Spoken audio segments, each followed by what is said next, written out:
2022년 6월 2일, 2022년 6월 6일 대한민국과 일본이 각각 브라질을 상대로 친선 경기를 치렀다. 그러나 일본은 0-1로 석패한 반면 대한민국은 1-5로 완패했다. 피파 랭킹은 일본 23위, 대한민국 29위로 6단계 차이가 있지만 고작 이 정도 순위 차이가 저런 판이한 결과를 설명할 수 있는 타당한 근거가 될까? 우리가 일본보다 객관적 전력이 크게 뒤지고 있을까? 전혀 그렇지 않다. 우리도 2022 월드컵 아시아 지역 예선에서 엄청난 성적을 거뒀고 EPL 득점왕을 포함 뛰어난 선수들을 많이 보유하고 있다. 일본이 잘했던 부분들을 흡수한다면 더 강해질 수 있고 월드컵에서 경쟁력을 보여줄 수 있다.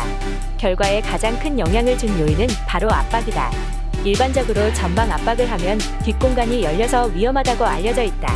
그래서 상대적으로 약한 팀은 잔뜩 웅크리고 있다가 한 방을 노리는 것이 합리적이라고 생각하는 경향이 있다. 점수만 보면 우리나라는 압박을 강하게 해서 실점이 많았지만 득점도 하나 했나 보구나. 반면에 일본은 버스를 세워서 실점도 적고 득점도 없는 거구나 라고 생각할 수 있다. 그러나 내용은 정반대였다. 일본은 좋은 전방 압박 및 대인 압박을 했고 버스를 세운 건 우리였다.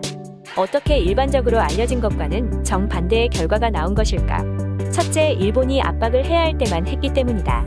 대인 압박이 들어가도 괜찮은 타이밍이 있다. 공을 받는 선수가 뒤를 보고 있을 때부터 시작해서 공을 아직 잡지 못했을 때, 공을 잡았을 때, 우리 쪽으로 몸을 돌릴 때까지이다. 이 타이밍에는 공을 받는 선수가 굉장히 무력해지기 때문에 비교적 쉽게 수비할 수 있다. 이를 통해 전방 압박의 단계를 나눌 수 있다.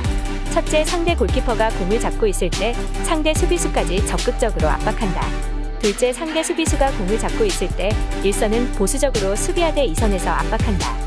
셋째, 상대 1선 선수가 공을 잡고 있을 때 전원 보수적으로 수비한다. 일본은 단계적 수비를 적용해 뒤를 돌아보고 있는 선수들을 확실하게 잡았다. 브라질은 이런 수비 덕에 쉽사리 전진하지 못했다. 둘째, 일본이 압박하기 좋은 판을 깔았기 때문이다. 압박을 하려면 공이 전방에 있는 상태를 우선 만들어야 한다. 킥오프를 보면 일본이 어떤 싸움을 하려고 하는지가 명확하게 보인다. 일본은 전방으로 선수들을 전진시키면서 길게 공을 차 싸움터를 상대 진영에 펼쳤다. 골킥의 경우도 마찬가지로 굉장히 길게 차 공을 본인들 앞에 둔 상태를 만들었다. 이런 판깔기와 단계적 수비가 있었기 때문에 공격도 쉬웠다. 공을 높은 위치에서 되찾는다는 것은 그만큼 상대 골대까지 전진하는 과정에서 만나는 장애물이 적다는 것을 의미한다. 또한 상대방 입장에서는 위험 지역에서 공을 잃는 것이기 때문에 수비가 정돈되어 있지 않은 경우가 많다. 그래서 일본은 비록 골을 넣지는 못했지만 쉽게 상대 골대로 전진할 수 있었고 공을 잃더라도 최전방에서 잃어버려 다시금 전방 압박이 가능한 상황을 얻었다. 이제는 우리나라의 경우를 살펴보려 한다. 첫째, 우리나라가 브라질을 상대로 보여준 압박은 공간 압박이었다.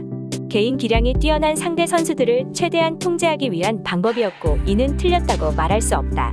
상대 골키퍼가 공을 가진 경우에는 강력한 대인 압박은 아니더라도 라인을 올려서 공간 압박을 수행하는 모습도 보여줬다. 다만 뒤를 돌아보고 있는 선수에게 대인 압박을 강력하게 가하지 않았다. 지역 방어의 컨셉을 살리기 위해 본인이 지키는 구역에서 멀리 벗어나는 것을 지향했기 때문일 것이다. 그 결과로 우리는 높은 위치에서 공을 되찾지 못했고 상대의 전진을 쉽게 허용했다. 그래서 항상 앞을 보고 있는 선수를 막아야 했고 가장 낮은 위치에서 공을 찾아와야만 했다. 둘째, 우리의 킥오프와 골킥은 깊지 않았다. 이 또한 공을 최대한 점유하면서 주도하는 축구를 만들려는 노력의 일환이기 때문에 틀렸다고 말할 수는 없다. 다만 우리는 우리 진영에서 압박을 당해 전개를 못하는 상황들을 반복적으로 마주해야 했고 상대의 압박을 떨쳐낼 기량이 부족했음을 한탄할 수밖에 없었다. 높은 위치에서 쉬운 수비를 통해 쉬운 공격으로 연결하는 선순환을 얻는 것이 가장 마진 높은 축구고 강팀들의 축구다. 우리는 낮은 위치에서 어렵게 수비하고 어렵게 공격하는 마진 낮은 축구를 했지만 이는 우리가 축구를 못해서가 아니다. 배울 것은 배우고 이미 알고 있는 것들은 상황에 맞게 사용하기만 하면 된다. 이번 월드컵에서 다시 한번 좋은 결과를 얻을 수 있기를 응원한다.